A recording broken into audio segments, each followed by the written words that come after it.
What's up, everybody?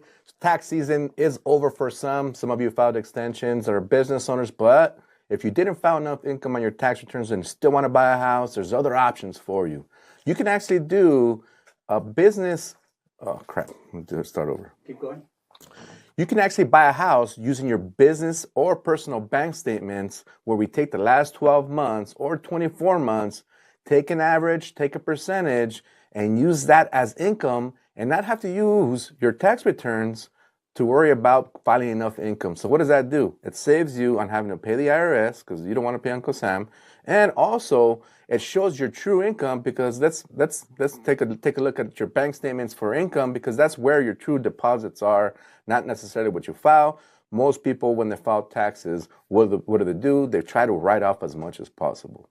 So we take a percentage of that. So let's say you're depositing $20,000 a month in your bank statements, and we take 60% of that. It's roughly about $12,000 that we can count as income. So that's your income that we can use.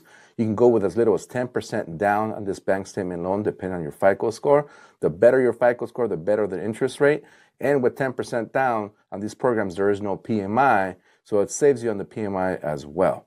There's other opportunities as well. If you get paid with a 1099, we would use your 1099, just take the full amount of 1099, take 10% off the 1099 and use that as income. Because let's face it again, when you file 1099 income, you try to write off as much as you can, but we can use a 1099, take 10% of that, and that'll be the income that we use, and we can go with as little as 15% down on those programs. There's other programs as well that we can use. If you're just trying to buy the house as an investment, it's a DSCR, debt to service ratio loan, where you essentially just take the rental income that you can get from that property, right? Put 20% down.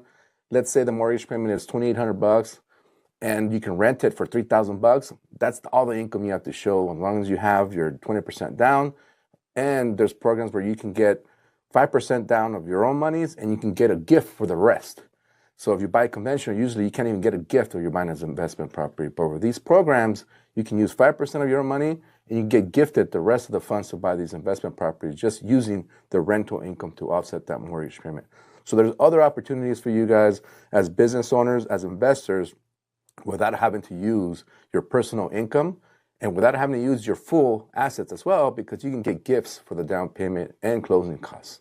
So let me know how I can help, guys. These are important programs for you to know about, especially if you're a business owner that writes off all your income. See ya.